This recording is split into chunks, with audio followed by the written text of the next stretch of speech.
որ ասում են Ղարաբաղը մերն էր, այլևս մեր չի, սուտ է դա։ Իրականությունն է, որ Հայաստանը մերը չէր, հիմա մերն է։ Սկզբում տեղ գտած տեսանյութին կանրադառնամ վերջում։ Հիմա ուզում եմ խոսել անխուսափելիից։ Հունիսի 7-ի ընտրություններից ու թե ինչու է կարևոր գնալ ու մասնակցել ընտրություններին։ Խոշոր հաշվով քիչ թե շատ adekvat քաղաքական ուժերի նպատակն այս ընտրություններում Փաշինյանին իշխանությունից հեռացնելը պիտի լինի։ Բայց արի ուտես, որ ունենք 19 թեկտածու ու ոչ բոլորի նպատակն է դա։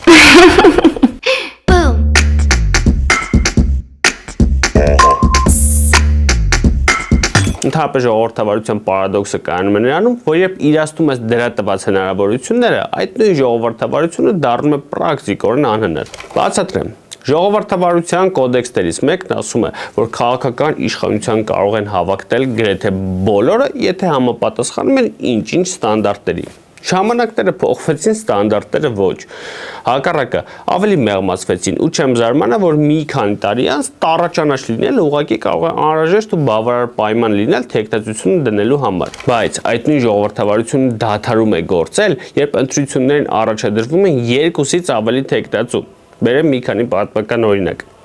Տեղափոխվեն Գերմանիա 1925 թվական ապրիլի 26 նախագահական ընտրությունների երկրորդ փուլ։ Այստեղ ձայները հաշվում են սովորական ձևով, ոնց մեր մոտ։ Թեկտածուներից մեկը կոմունիստ Էրնստ Թելմանն էր, որը հրաժարվեց հանել թեկտածությունը, չնայած հաղթելու շանսերը քիչ էին ու ընդհանրապես չկային։ Արդյունքում Թելմանը հավաքեց 6.4% ձայն, Վիլհելմ Մարքսը 45.3% ձայն, իսկ Փոլ վան Հինդենբուրգը 48.3% ձայն եւ հաղթեց։ Եթե Թելմանը չմասնակցեր, նրա կողմնակիցների մեծ մասը հավանաբար կքվեարկեր Մարքսի օգտին եւ նա կհաղթեր։ Ինչու է սա կարեւոր։ Բանը, ուղղակի Հինդենբուրգը 1933 թվականին Գերմանիայի կանցլեր նշանակեց Հիտլերին ու հաջորդ տարին նրան գրեթե անսահմանափակ իշխանություն տվեց։ Իսկ Մարքսը հանրապետական ժողովրդավարության կողմնակից էր։ Երբեմն դա արվում է նույնիսկ միտումնավոր, այսպես ասած սպոյլեր թեկտածուների միջոցով։ Մեր մոտ դրանցից ինչքան ուզեք կա,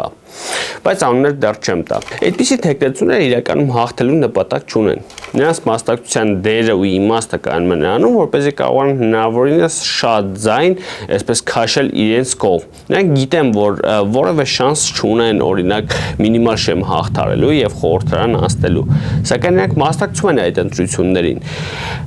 քանի որ նրանց գնացած ձայները, օրինակ ինչ-որ բայի կարող էին գնալ որևէ այլ ավելի ազդեցիկ ընդդիմադիր քաղաքական ուժի եւ նրանք շատ ավելի մեծ ձայներով կարողանային մտնել խորհրդարան, նույնիսկ մեծամասնություն կազմած։ Պետք չի ասել, թե նմանատիպ թեկնածուները ում են ձեռնտու ու խոշոր հաշվով ում կողմից ստեղծված կամ կուրացիա են արվում, որպեսզի մասնակցեն ընտրություններին։ Այդպիսի թեկնածուները այսօր մեծ մասն են կազմում ու խորհուրդ կտամ հիշել նրանց դեմքերը, քանի որ ընտրություններից հետո նրանք կամ որոշակի պաշտոններ կստանան կամ կսկսեն համագործակցել իշխանությունների հետ։ Մի խոսքով այն ինչ-որ տեսնում եք վերջին օրերին։ Եվ ամենասարսափելին այն է, որ իրավական պետությունում գրեթե անհնար է արգելել որևէ մեկին մասնակցել ընտրություններին, եթե նա կատարել է բոլոր պահանջները։ Հիմա 1970 թվականին Չիլիում նախագահ ընտրվեց Սալվադոր Ալիենդեն, հավաքելով ընդամենը 37% ձայն, այսինքն մնացած 63%-ը ցանկանում էր տեսնել ցանկացած մեկին բացի իրենից, բայց ձայները բաժանվել էին այդ թեկնածուների միջև։ 3 տարի անց դժգոհությունը հանգեցրեց ռազմական հեղաշրջման, Պինոչետի իշխանության գալուն եւ 17 տարվա բռնապետության։ Խրխեմ ենք խալխի բաղջեկը։ Երևանի ավականու ընտրություններ։ ԿՊ-ն հավաքեց 37% ձայն, այսինքն նույն ձևով մնացած 63%-ը մեծամասնությունը չէր ուզում որ ԿՊ-ն անցնի, բայց անցավ։ Ինչի՞, որովհետեւ ընդդիմադիր ուժերի ամբիցիաներն ավելի վեր էին, քան ամեն տեսակ համընդհանուր շահը։ Այն աստիճանի, որ չկարողացան իրար մեջ համաձայնության գալու դաշինք կազմել, ու այդ ժամանակ ԿՊ-ն չէր անցնի։ Ուսես լինելու է նաև այս ընտրություններում հարգելի ինդիմադիրներ, եթե նույնպես չկարողանաք համախմբվել ու որևէ ընդհանուր հայտարարի գալ։ Նույնիսկ եթե Փաշինյանը հավաքի ձայների 25-ից 30%-ը, չզարմանաք, որ այդ էվոլյուցիային անհայտ արարածը նորից կվերընտրվի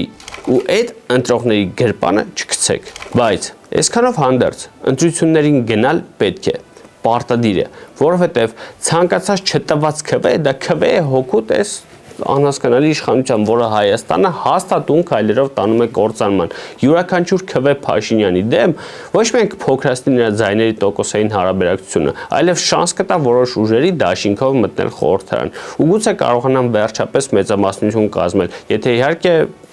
Փաշինյանը բոլորին բանտերում չփակի։